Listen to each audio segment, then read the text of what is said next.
नमस्कार दोस्तों। कुछ समय से सोशल मीडिया पर एक पारसी आई हुई है कावेरी इंजन को लेकर के कि we support Kaveri engine, fund Kaveri engine. तो हम इस वीडियो में जानेंगे आखिर कावेरी इंजन है क्या और इसके पीछे कहानी क्या है और ये कब से बनना स्टार्ट हुआ, क्या ये कंप्लीट हुआ कि नहीं हुआ, अगर नहीं हुआ तो क्या क्या परेशानियां आई जिस वजह से ये नहीं हो पाया और ये भारत के लिए आखिर क्यों इतना ज़रूरी है।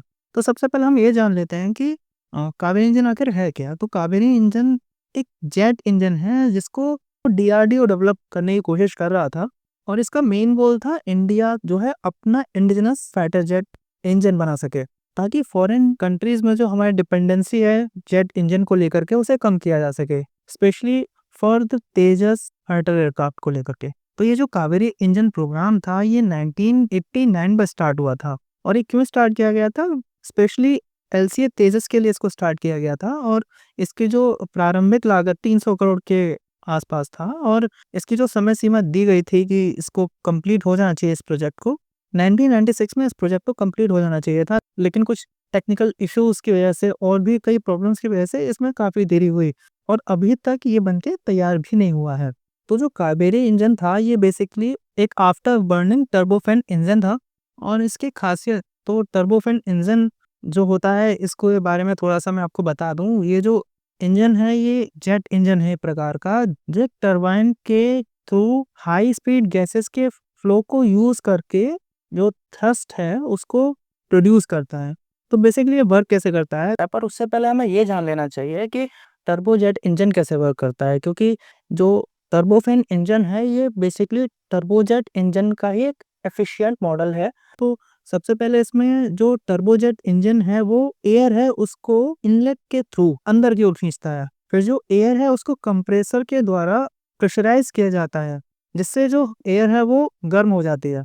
उसके बाद जो कंबशन चैम्बर है उसमें फ्यूल को डाला जाता है और फिर एयर के साथ उसको बर्न किया जाता है, जिसके बाद जो एयर है एक हाई प्रेशर गैस को प्रोड्यूस करती है और वो जो गैस है वो टरबाइन के थ्रू पास होती है जिससे कि जो टरबाइन है वो घूमने लगता है। फिर जो टरबाइन के द्वारा जो पावर जनरेट होती है उसको रिटर्न कर दिया जाता है कंप्रेसर को। उसके बाद जो जो नोजल के थ्रू बाहर निकलने वाली जो गैस है उसके माध्यम से थ्रस्ट प्रोड्यूस होती है जिससे जो जेट है वो आगे बढ़ता है और इसी से जो जेट है उसकी स्पीड को कंट्रोल भी किया जाता है। बट जो कावेरी इंजन है एक टर्बोफैन इंजन है, ये थोड़ा एफिशिएंट होता है compare to pure turbojet engine और ज़्यादा थ्रस्ट प्रोवाइड करता है। इसी पर कावेरी इंजन बेस था जिसको बनाया गया था, बट अभी तक ये सक्सेस नहीं हुआ। तो अभी हम इसमें बात करते हैं कि अब तक जो खर्चा हुआ है इस पर, गवर्नमेंट ने इस पर अब तक जो खर्चा किया है वो कितना गया है। तो कावेरी इंजन प्रोजेक्ट पर अब तक जो खर्चा हुआ है 2024 तक का मैं आपको ये डाटा बता रहा हूँ, इसमें 3000 करोड़ रुपए ही खर्च हुए हैं। जो ये आंकड़ा मैं आपको बता रहा हूँ ये डीआरडीओ और सीएजी की रिपोर्ट पर आधारित है। जबकि आप देखेंगे महाराष्ट्र गवर्नमेंट ने 36,000 करोड़ रुपए लाडली बहन के लिए बजट में एलोकेट किए थे। पर 1989 से लेकर के अब तक 36 साल हो चुके हैं और 36 साल में कावेरी इंजन को बनाने के लिए जो फंड दिया गया वो बस 3000 करोड़ रुपए था, जो कि बहुत कम है। तो अब तक जो वर्तमान स्थिति है कावेरी इंजन की एलसीए तेजस को लेकर के अभी यह यूज नहीं किया जा रहा है क्योंकि सही तरह से तैयार नहीं हुआ है, क्योंकि जो आवश्यक थ्रस्ट और इसका जो प्रदर्शन का स्तर था वो अभी तक उस स्थिति में पहुंचा नहीं है जिसकी वजह से इसको यूज किया जा सके। और आज भी हमें तेजस फाइटर जेट के लिए यूएस पर डिपेंड रहना पड़ता है। अच्छा, मैं आपको बता दूं अभी तक जिन देशों ने जेट इंजन तैयार किए हैं उनमें सबसे पहले तो यूएसए आता है, फिर रशिया, यूनाइटेड किंगडम, फ्रांस और चाइना। ये 5 देश हैं जिन्होंने अब तक अपने देश में फाइटर जेट तैयार करने की जो विधि है उसको ईजाद किया है और इंडिया तो यूनाइटेड स्टेट्स से तेजस के लिए इंजन को इंपोर्ट भी कर रहा है। इसके अलावा जो अदर कंट्रीज हैं जैसे कि जापान हो गया, साउथ कोरिया हो गया, इटली, स्वीडन, टर्की जैसे देश भी कुछ हद तक जेट इंजन डिजाइन में काम कर रहे हैं।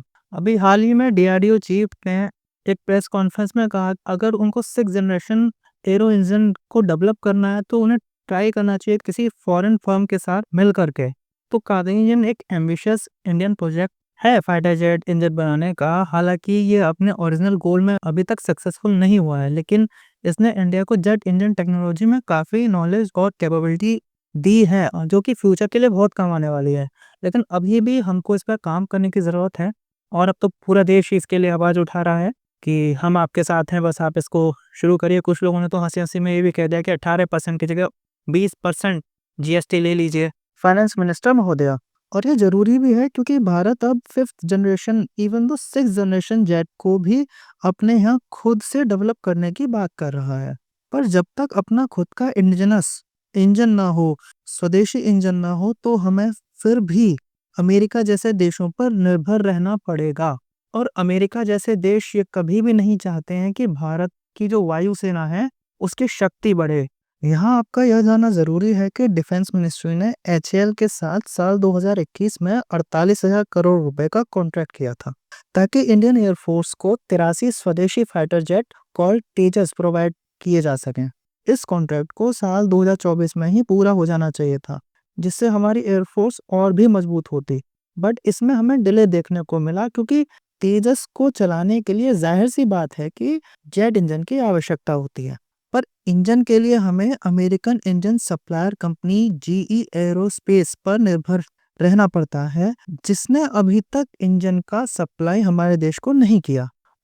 अगले महीने शायद इसकी सप्लाई भारत को हो जाए, बट आप देख ही सकते हैं कि इसमें कितना डिले होता है। ऑलमोस्ट 2024 में इस कॉन्ट्रैक्ट को कंप्लीट हो जाना चाहिए था, लेकिन केवल इंजन के डिले की वजह से हमें 1 साल लेट देखने को मिला। हमें इंजन की न होने की वजह से आज भी यह कॉन्ट्रैक्ट पूरा नहीं हुआ है। इसीलिए ज़रूरत है कावेरी इंजन की, जिससे कि हमारी डिपेंडेंसी बाहर के देशों में, खासकर अमेरिका पर निर्भरता जो है कम हो और हम जितने चाहें उतने फाइटर जेट्स तैयार कर सकें और जो हमारी एयर फोर्स है मजबूत हो। तो आपको ये वीडियो कैसी लगी हमें बताइए कमेंट सेक्शन में। आज के लिए बस इतना ही। जय हिंद।